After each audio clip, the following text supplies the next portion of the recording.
अच्छा एक तनवीर, मैं देखता हूँ कि रेडियो को छोड़े, टेलीविजन के बड़े अच्छे अच्छे प्रोड्यूसर्स, और उनकी फिर कोई ये मार्केट है ही नहीं, कहीं नाम ही नहीं है। इतने बड़े बड़े जबरदस्त सीरियल किए, मैं नाम नहीं लूंगा, हाँ। इतने बड़े बड़े प्रोड्यूसर हैं, जिंदा हैं, सेहत ठीक है, कर सकते हैं, और उनको कोई याद ही नहीं करता।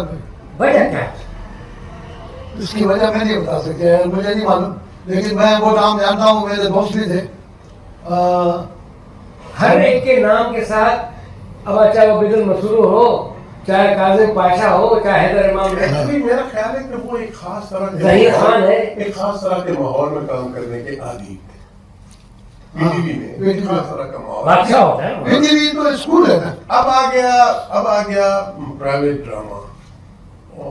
प्राइवेट ड्रामा जब होता है तो शायद अब तो करोड़ों में बजट वो अपने आप को वहां उस तरह फिट नहीं समझते। कुछ है। नहीं, मैंने किया, मैंने प्राइवेट भी किया। मैंने केजीएन के लिए 2 ड्रामा सीरियल किए। उसमें एक मैंने रविंद्रनाथ टैगोर का हिंदी नावल था, जिसको अख्तर मिर्जा ने ट्रांसलेट किया था, और एक मैंने था रशियन नावल था, ये अपना जुर्म और सजा। ये ताज हैदर ने इसको उर्दू में तर्जमा किया, मैंने उसको सिंधी में फिर किया अपने अख्तर मैंने, और वो मैंने उसके अलावा मैंने बहुत से अपना इंडस्ट के लिए सोलो प्ले किए।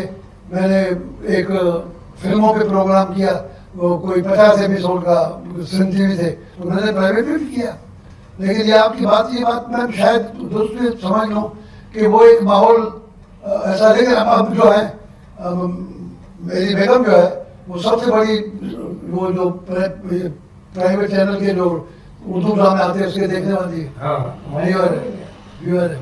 और ऑफ द रिकॉर्ड अगर सुनो उनके बारे में तो कहते हैं बस पता नहीं कैसे वो ड्रामे हो रहे हैं, ओवरऑल ठीक नहीं, मैं तो उनको बैठे होते हैं ना भाई, जम शॉट इतने होते हैं। ड्रैगिंग के शुरू किए उन्होंने, खड़े नहीं जाता। अरे साहब को फड़े से जाते बता। मेरी छोटी बेटी माशाल्लाह, ये छोटी थी, तो एक कोई ड्रामा चल रहा था, तो मुझे कहते अबू, क्या हुआ बेटा? अबू ये आदमी यहाँ पहले यहाँ उल्टे आदमी था, अभी सीधे आदमी कैसे आ गया? नहीं, एक तो सर ड्रैगिंग, और दूसरा उनको अल्लाह उनको हिदायत दे वीडियो वालों को कि उनको ऑडियो की तमीज़ ही नहीं कि आप पीछे क्या म्यूजिक देना है, नहीं देना है, कितना देना है। कि फिर उनके जो आर्टिस्ट हैं वो जब वो लो टोन में जाते हैं तो समझते हैं हमने बहुत बड़ा कारनामा, अरे भाई तेरा लफ्ज समझ में नहीं आया। ये मेरे उसकी बात एक मेरे तजुर्बे की कि मैं इंडस के लिए मैंने 8 वाली 4-5 उनके मेरा शायद था, मेरी रिकॉर्डिंग आगे देखता था पीटीवी पे पीछे खड़े होकर। मैं देखकर ये हेडफोन हटा के मुझे बोलता था क्या बात, तो फिर वो मैंने अपना की बात हाँ, मैंने एक ड्रामे में पहला ड्रामा उनका मैंने किया डाक बंगलो। तो एक हॉरर बंगलो था, उसका बैकग्राउंड म्यूजिक मैंने मुझे म्यूजिक दिया, जो कीबोर्ड पे म्यूजिक बना के उसने जब मुझे म्यूजिक दिया, मुझे देखता रहा। ऐसा मैं पहला प्रोड्यूसर देख रहा हूँ जिसको म्यूजिक का इतना सेंस है। आपको ये कैसे पता कि यहाँ ये म्यूजिक लगेगा, ये सही आएगा? मैंने यही कहा, मैंने कहा मैं टीवी प्रोड्यूसर हूँ, मैंने कहा मैं फिल्म डायरेक्टर भी हूँ। तो मैंने सुबह मुझे गजल पर मैंने रात को रिकॉर्डिंग करके ड्रामे की म्यूजिक डाल के उनके टेबल पर रख के चला गया। सुबह जैसे आया तो मुझे अपना उसके पीएन ने बोला सिद्दीक वादन पर बुला रहे साहब आपको। अच्छा, मैं वहीं बैठता था जब तक ड्रामे में हो रहे थे। तो कहने लगा कि यार सिद्दीकी ये बताओ कि तुम्हारी तारीफ कर रहा था म्यूजिक, मैं कीबोर्ड प्लेयर को कह रहा था कि इससे बड़ा मैंने म्यूजिक जानने वाला बैकग्राउंड म्यूजिक वाला तो कोई देखा ही नहीं। क्या किया तुमने? बैकग्राउंड म्यूजिक दिया और क्या किया? कहना नहीं। उसके बाद वो लोगों को बताता था कि देखो ये है हॉरर फिल्म जिसको कहते हैं, वो मेरा रिकॉर्डिंग दिखाता था, और उसमें बोलता था ये देखो इसको कहते हैं बैकग्राउंड म्यूजिक। तो ये मतलब अच्छा सिद्दीकी साहब, आपने बताया था कि हैदराबाद में आप कुछ रिसालों की इजाजत करते हैं, जी जी, ठीक है। खुद भी कुछ आपने लिखने लिखाने का काम भाई किया?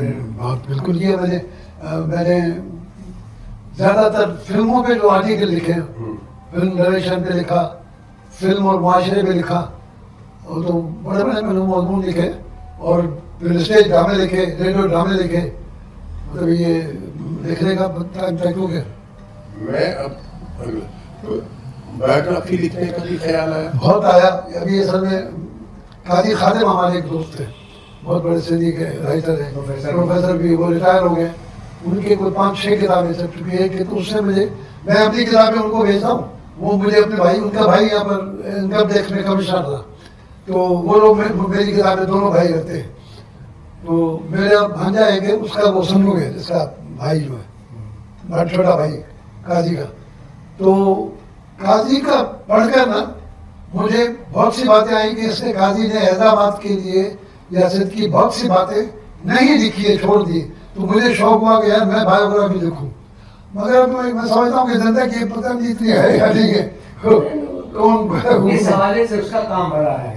हमारे यूसुफ पे, मोहम्मद यूसुफ है, उसको मुमताज मिर्जा ने लिखा, उसमें इतनी, उसने पूरा उस यूसुफ के कंधे पे बंदूक रख के पूरे कल्चर को लपेटा है हैदराबाद के।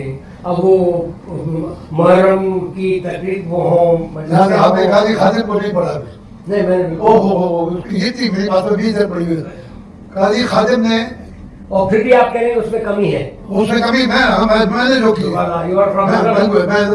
मेरा ज्यादा पीरियड है, तो मैंने तो वो पीरियड देखा जब 42 में सैलाब आया था सिंध में, काली बोर्ड लेके था, तो पल्ले पलों का, पल्ले मच्छी का एक ट्रक भरकर आ गया था टोली मामन में, और 4 आने के 4 पल्ले बेच रहे थे, 4 आने के 4 पल्ले, और पल्ला ये बड़ा बड़ा। तो मैंने वो भी हैदराबाद का देखा। तो काजी खादिम को मैंने बहुत सी बातें जो है बतानी थी, जो मैं देखना चाहता हूँ, लेकिन अब देखो जमाने के, और मुझे अफसोस जो बताना था कि मैं टीवी पे किसी में काम नहीं कर सका, वो मेरी अपनी बहन सुल्ताना के। लेकिन ये बात करें इसमें, अगर आप एक इसका आज की शॉर्टकट इस तरह का है कि कोई आप किसी अखबार के साथ जो लेते हैं ना, आपको वो मैंने एक कॉलम वाला सिलसिला ये बाद में इसको कंपाइल कर, नहीं वो मैंने कहा था, ये जो अपना काजियों का अखबार है, इबरत भी, और ये दूसरा जो कराची से निकालते हैं, काविश, पैसा नहीं देते, पैसा नहीं दिए तो फिर क्या काम करना भाई? हमारी तो अभी जरूरत है ना पैसा, इस वक्त पैसे की जरूरत है, पैसा नहीं मिलेगा तो काम कैसे होगा? तो ये वही बात हो गई कि हम अपनी दास्तान सुनाते, जमाना बड़े शौक से सुन रहा था, अभी सो गया। अभी आपके कोई सवाल रह गए तो वो भी कर सकते हैं आप, और आप कुछ हमसे पूछवाना चाहें? हाँ, मैंने टीवी पे महबूब आलम और महर सिमी, सैयद सालिम अहमद झा, महनाज को मैंने पहली मरतबा गवाया था, गुलाम अली ने म्यूजिक दिया था, और ये अंगड़ बोल ये उर्दू में से तर्जमा गाया था महनाज को पहली मरतबा। मुझे गुलाम अली ने बोला कि एक रेडियो की बहुत अच्छी सिंगर है, जिस आइटम का जिक्र करें तो खुद भी सुनोगे तो उनको टच करेगा, जो उन्होंने गाया है, और तालबुल बोला वो सिंधी में जो गाया वो, ये हमको मैंने पहली बार जो जाहिद करवानी मेरे साथ था, तो वहाँ हॉस्टल में उसके पास एक कैसेट थी, और उसको भी पहली बार अगर वो है मैंने उसको सुना था। करवानी वालों से तो हमारी रिश्तेदारी है ना, अमेरिका में। अच्छा, उसमें उनकी जो बेगम है वो मेरे हनीफ सदीक साहब की बेटी है। हाँ तो बहरहाल साहब, ये अब मजीद बातें जो कुछ है उसमें, अच्छा, गजाला रफ़ीक, परवीन अकबर, महमूद सिद्दीकी, कुर्बान जिलानी, फरीद नवाज मेरे बहुत बड़े दोस्त थे, बहुत ही बड़े, जिसको आप यूँ कह सकते हैं कि भाइयों से भी ज़्यादा। लेकिन भतीजे ख्याल नहीं रख रहे। हाँ नहीं, भतीजे ख्याल नहीं रखते, भतीजों को कभी एहसास ही नहीं हुआ कि चले जाए, तो उनसे मिलकर भी आए, उनको लिफाफा ही दे दें कि साहब ये बच्चों को ईद की खर्ची दे दो। लेकिन इतना वो जो है डेंटल सर्जन जो है उसका बेटा, वो मेरी वाइफ जाती है तो उनकी बहुत इज्जत करता है, उसका काम वाम ये। तो 3 भाई हैं? 3 भाई है, सबसे छोटा वो अब डायरेक्शन करता है, वो सुल्ताना सिद्दीकी के बनाता है सीरियल, और बड़ा जो है वो फिल्में बनाने लग गया। अब क्या बोले किसी को कि मैं तो उसके बोलूँगा कि साहब ये अपना जो अभी जो पंजाबी फिल्म की जो उर्दू फिल्म बनाई है इन्होंने, रिटर्न क्या वो अपना मोला जट की मोला जट तो ऐसे भी पंजाबी नहीं है, उर्दू पंजाबी में, अच्छा मैंने सुना उर्दू में, नहीं अच्छा मोला जट वो आपको आप ये देखें, हैरत की बात कि असल जो फिल्म बनी थी मोनाजट, आई गेस 87 89 में, उसका बजट 11 लाख रुपए था। अब पाकिस्तान में उस जमाने में ये मोनाजट जो बनी है करोड़ों में, इसका बजट है 40 करोड़ रुपए। 40 100 करोड़, करोड़ कमा चुकी 10 करोड़ कमा चुकी, नहीं सर 100 करोड़ 100 का अच्छा तो 100 हाँ 100 लफ्ज आ गया था, ठीक है। तो अब हमारी ये जो इंडस्ट्री है ये कैसे फैल रही है, और दूसरी तरफ हम कहते हैं कि उसमें वो मयार नजर नहीं आता जो प्राइवेट प्रोडक्शन की बात कर रहे थे, ड्रामा में भी आप लेकिन उसके ऊपर जो है वो कमर्शियल उसको इतना मिल रहा बिल्कुल। है, ऐसा है। इसलिए कि देखने वाला बेजार हो जाता है। मैं तो अब आजकल सोनी नजर आता है हमारे चैनल पे, पता नहीं कैसे चलता है। मैं तो केबल वाले दिखाते हैं, हाँ? केबल वाले कलर आता है सोनी, हाँ, मैं प्लस 5 दिन में कौन बनेगा करोड़पति देखा हूँ, उसमें आप यकीन करोगे 50% से ज्यादा सवाल मेरे जवाब तो चले जाए, हो सकता है देखे ना वो किसी सिद्दीकी की जरूरत ही ना पड़े, वहीं जाके वहाँ पे करना चाहूँगा। अमिताभ बच्चन को एक चिट्ठी लिखें। हाँ लिख सकते हैं वैसे, हाँ। कर सकते हैं, कि ये बुला भी सकते हैं। हाँ कि मैं आना चाहता हूँ आपके प्रोग्राम अच्छा, में। ये आपकी जो हिदायतकारी वाला हुनर था, हाँ वो फिल्मों की हिदायतकारी के साथ साथ घर में भी चलता था कि नहीं? नहीं यहाँ तो ये नहीं, घर में वो अलबेला वाला कैरेक्टर घर में कुछ किसी जमाने में निराला और हमारा वो जो कॉमेडियन था जिसकी बेचारी की टांग भी हो गई थी, ये जो लैली, ये स्टेज पे काम करते थे। तो लैली का एक था कि एक नर्स आती है हॉस्पिटल में, कहती है आप यहाँ क्या कर रहे हैं, आप इस बेड पे क्यों सोए हुए हैं? बोला क्या हुआ? बोला ये तो लेडीज वार्ड है। तो बोला क्या हुआ, हम पैदा भी लेडीज वार्ड में हुए थे, लेडीज का तो इस टाइप के ये जमाने में, उस जमाने में ये बहुत स्टेज ड्रामा बहुत जबरदस्त था। नाटक के नाम से एक यहाँ पर इदारा था। अच्छा, मुझे एक बात और बताएं, प्रोडक्शन के दौरान, डायरेक्शन के दौरान, जैसे मैं एक्टर हूँ, हाँ। ठीक है, आप मुझसे काम ले रहे हैं, आपने मुझे हिदायत दी कि भी ये तुमने ऐसे ऐसे बोलना है, ये डायलॉग तुम ऐसे, और मैं आपको सजेस्ट करता हूँ सिर्फ ऐसा नहीं है, अगर मैं इसको ऐसे बोलूँ तो ये एक्सेप्टेंस होती थी आप में, ये कितना होता ये था? नहीं, ये सब कोई नहीं होता था, किसी की हिम्मत मुझसे नहीं होती थी। लेकिन ये जरूर था कि मैं I was not a root director. Retake एक होता था, मैं बोलता था कोई बात नहीं, दूसरा तीसरा चौथा। एक कैमरामैन ने मुझे बादल में, मैंने एक शॉट बनाया जिसमें मैंने 6 मूवमेंट रखी, सिर्फ 6 मूवमेंट, साकी और एंड का था, वो एंड है ड्रामे का, उसका फिल्म का। तो वो जो कैमरामैन था वो कहने लगा यार ये कि भाई ये डायरेक्टर कहाँ से आया है यार, ये मैं मुश्किल से वो रीटेक पे रीटेक, प्रोड्यूसर जो था मुझे कहने लगा यार ये तो पूरी फिल्म की एक रील खा गया नेगेटिव की।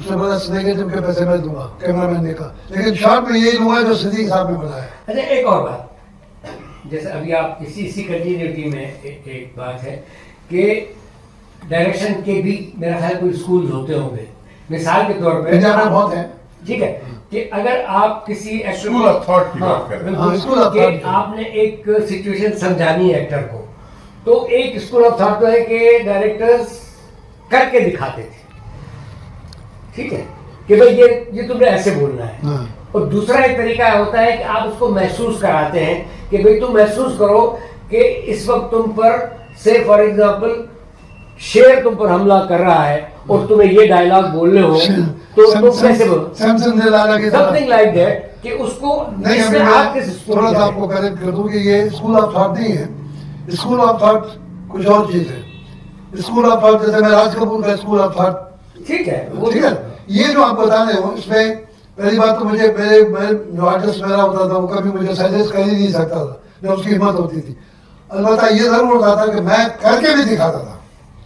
मैं कैसे करके दिखाता था, ये सीन एक बताता हूँ। धरती दिलवार जी में विलन जो होता है वो हीरोइन को दुल्हन दुल्हन बनी होती है, उसको वहां से उठा के दुल्हन की ड्रेस में लेकर आता है और आके फेंकता है पलंग पे और उसको कोशिश करता है मतलब मॉलेस्ट करने की। तो वो जो हीरोइन थी, वो जो ईश्वर चौधरी, वो कह रहे कि क्यों ऐसे थी साहब, इनको क्यों है वो बलोच था जो टीवी का एक अपना जो नवाब शाह का था, वो कहने लगी कि इनको कहो यार कोई कुछ काम करे। मैंने कहा यार तू हट भाई, मैंने उसको दिखाया, मैंने पहले तो पकड़ने की कोशिश की, उसके बाद मैंने पलंग पे जंप लगाया यूं करके, विदाउट में भाई डिसेबिलिटी है वो, मैंने उसका पकड़ लिया, दुपट्टा छोड़ के भागी, फिर मैं जंप दे के पलंग से फिर उसके पीछे गया। कहने लगा ऐसा ना करो यार, मुझे कहने लगे सीधी बड़े थे बेकार लगे। आप जो कह रहे हैं ना डायरेक्टर या करके ये दिखाएगा, टेक्निक कह रहे हैं आप, ये टेक्निक है, सिचुएशन समझाने की टेक्निक है। मेरा ख्याल है कि डायरेक्टर आप ज्यादा He must know how to act. आप ज्यादा समझते हैं film director, being a producer, being a radio producer, जहां और बहुत सी खूबियां आपने होनी चाहिए, उसमें एक खूबी ये होनी चाहिए कि आपका कम्युनिकेशन स्किल बहुत अच्छा होना चाहिए। कितना समझा पाए। क्यों? आपने सिर्फ एक एक्टर से काम नहीं करना, ये लाइटमैन से काम करना है, कैमरामैन से काम करना है, राइटर से बात करनी है, म्यूजिक डायरेक्टर से बात करनी है, सिंगर से बात करनी है, सो मेनी पीपल। मैं आपको छोटी सी बता दूं, निसार बद्री साहब हमने नया लॉन्च किया था FM 101, तो आप यकीन करें कि सुबह 7 बजे, पता नहीं हमारे दिमाग में सुबह 7 बजे हम लोगों को इंटरव्यू के लिए बुलाते तो लोग अपनी साड़ी से आ जाते थे। निसार बद्री साहब जिस दिन आए तो उनकी सारी गुफ्तगू के अंदर सारा जोर जो था वो सिचुएशन पे था कि भाई मेरा डायरेक्टर मुझे सिचुएशन बताता है तो मेरे सिचुएशन सिचुएशन सिचुएशन गाना भी और बैकग्राउंड म्यूजिक भी सिचुएशन होता है। सारा जोर उनका इस बात पे। देखिए ना, कितने आपको ऐसे इंटरव्यूज आपने सुने होंगे कि जहां म्यूजिक डायरेक्टर ने धुन बनाई और डायरेक्टर आया ये नहीं चलेगी। आपके महबूब एक्टर का किस्सा सुनाऊं, उनकी एक है मेरे पास उसकी राज कपूर साहब, अच्छा महबूब वो उनकी फिल्म में गाना था जो मन्ना डे को गाना था। अच्छा म्यूजिक शंकर जयकिशन का, ये खुद मन्ना डे बता रहे हैं कि उन्होंने गाना बनाया और तो आए वो राज कपूर साहब, सुनाए क्या बनाया आपने, वही कहीं से वो लाओ छतरी लेके आओ, छाता बोला, वो खुद भी नहीं छाता लाओ, छाता उन्होंने रखा और उन्होंने एक्ट करके उनको सिचुएशन समझाई। शंकर जयकिशन ने कहा सर आप थोड़ी देर के बाद आके हमसे धुन ले लीजिए, प्यार हुआ इकरार हुआ, ये उस गाने की डरता है क्यों, वही ना कम्युनिकेशन। देखिए बात ये कि अच्छा हमने कहीं एक जगह ऐसा पढ़ा था कि अगर आप हर एक्टर को करके दिखाएंगे तो फिर तो ऐसा लगेगा कि सारा ड्रामा आप ही बोल रहे हैं, उसी चीज उसमें से निकाले उसके अंदर से। देखिए ड्रामे की फिल्मों की बहुत सी खूबियाँ ये भी होती है कि वो उसके डायलॉग भी बड़े खूबसूरत होते हैं। मसलन मैं बताता हूँ आपके आंग का जो एक सीक्वेंस था ख्वाब का, जिसमें कहते हैं इश्क कहते हैं मुझे हुस्न का दीवाना, कभी बुलबुल कभी भंवरा कभी परवाना, चांद तारों ने मुझसे चमक पाई, फूलों ने मुझसे भाग पाई है। तो कहते वो निमी कहती है ये मेरा कैदी है, कि उसको कैद करके जाते। तो कहती है कि वाकई, तो कहता है कहते नहीं जबान से दिल बेकरार है, नजरें बता रही मुझे इनसे प्यार है। सिद्दीकी साहब कभी उर्दू फिल्म बनाने की तरफ दिल नहीं बहुत दिल था। मैं पहली बात तो मैं सिंधी में 8 फिल्में बनाना चाहता था, जैसे सती नेत्रा ने बंगालियों में, इन्होंने सब बंगाली नसीरुद्दीन शाह या नहीं, मतलब इंडिया में तकरीबन हर रीजनल फिल्म में 8 फिल्म बनी है रीजनल जबान में, तो मैं चाहता था। दूसरा मैं चाहता था उर्दू फिल्म बने और वही अपना महबूब साहब वाली बात हो कि सब किस्म बेहतरीन किस्म के आदमी हो, तो वो मतलब किस्मत में नहीं थी। आपकी ठरक टीवी में नहीं पूरी हुई? नहीं, वो सब उसमें मुझे ड्रामा दिया ही नहीं था। अब उसमें उसका नाम भी नहीं बताना चाहता था, क्यों नहीं देना चाहता था, मुझे क्या बताऊँ, दोस्ती थी अपने। आप ये बताऊँ बालिशाही मेरा जो ड्रामा था अली बाबा का लिखा हुआ, वो मैं रात को रिकॉर्ड करके चला कर देख कर चला गया, ऑन एयर मैंने वहीं बैठ के देखा, इफ्तिखार आरिफ साहब थे स्क्रिप्ट एडिटर, उन्होंने देखा और मैं सुबह ज़रा देर से आया तो मुझे मेरे दफ्तर के कमरे का चपरासी था, उसने कहा यार इफ्तिखार आरिफ 3 दफ़ा पहुँच चुके, आपको फ़ोन भी किया। मैंने कहा यार रात कोई ड्रामे में गड़बड़ हो गई, अब तो मेरी क्लास लेगा। कहने लगा सिद्दीकी बढ़ के ऐसे भागे बढ़ के आया, भागे मुझे उसने किस किया यहाँ पर। कहने लगा पीटीवी के तारीख में मैंने इससे बड़ा ड्रामा अच्छा कोई दिखाई नहीं। वाह, कहने लगा लगाओ जाकर, लगवाओ तो फिर देखते हैं चल के कंट्रोल रूम में। मैं गया जब पीटीआर रूम में गया तो उन्होंने कहा जी वो तो अपने रात सुबह मिटा दिया। रेस कर ये दिया। रेस करवाया, रोक करवाया क्या, क्योंकि वो ड्रामा कई मुल्कों में चला गया था। वही मेरा जो ग्रुप खराब था यानी नशर होने के बाद डिलीट हो गया। डिलीट हो गया दूसरे दिन सुबह ही। हाँ। रात नशर हुआ है, इफ्तिखार आरिफ ने सर पकड़ लिया, कहने लगा यार इसको मैं सस्पेंड करवाता हूँ। उसने अब वो बेचारा किसने बताया कि साहब मेरे पास टेप नहीं थी, तो मैंने कहा कि ये वही इशू, क्योंकि टेपें कम है, रिकॉर्डिंग को दूसरी करनी होगी, उन्होंने वो डिलीट कर दिया। क्या बताया यार सियासी। हाँ, ये रकाबतें बड़ी। हाँ, इसमें एक शागिर्द भी मेरा शामिल था, बाद में तो खैर वो अब तो वो मौत कर दिया है। लेकिन अल्लाह सबको खुश रखे। हाँ अल्लाह खुश रखे सबको सब। मेरी तो दुआ है, बल्कि मैं तो बहरहाल बहुत ही शुक्रगुजार हूँ हमीद आखुन साहब का, आपके डिपार्टमेंट का, आपके मतलब ट्रस्ट का, कि आप लोगों ने मुझे इतना शानदार मौका दिया जिसमें मैं बहुत कुछ कह गया, बहुत कुछ रह भी गया, अभी भी कुछ भी कुछ कह भी गए, कुछ रह भी गया। बर्लिन में एक इदारा है, research on the folk music ठीक of the world, international music. ठीक। उसका जो डायरेक्टर था वो हबीब हसन तुमा, वो एक फलस्तीनी था जो जर्मनी माइग्रेट करके आ गया था, जवान हो गया, वहीं बड़ा हो गया, वहीं शादी की, वहीं बच्चे लड़कियां वड़कियां हो गई, वो अंग्रेजी बोलता था। वो जब भी पाकिस्तान आया वो मेरे साथ डिपार्टमेंटली एडजस्ट हो गया।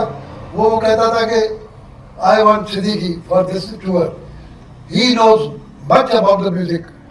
बहुत से लोगों को बात पसंद नहीं आती थी उसमें भी नाम नहीं लूंगा, तो चलो भाई ठीक है। तो एक फेस्टिवल में हम गए, उस फेस्टिवल का नाम था सिंधी एंड रोमा म्यूजिक। अच्छा, उसको मैं भिक्षा भी लेकर गया था, हमीद साहब ने वहाँ पर मेरा कमरा भी बुक करवा दिया था, उसके लिए भी हमने उसको वहाँ पर दिखाया वो शो, वो देखा उसने, यूसुफ को देखा उसने, मोहम्मद यूसुफ को, किसी ने उसको हिंड्रेंस करने की कोशिश की तो कहने लगा what this man is doing, यानी वो इतना लैग को समझता था। और he was PhD in music, doctor था।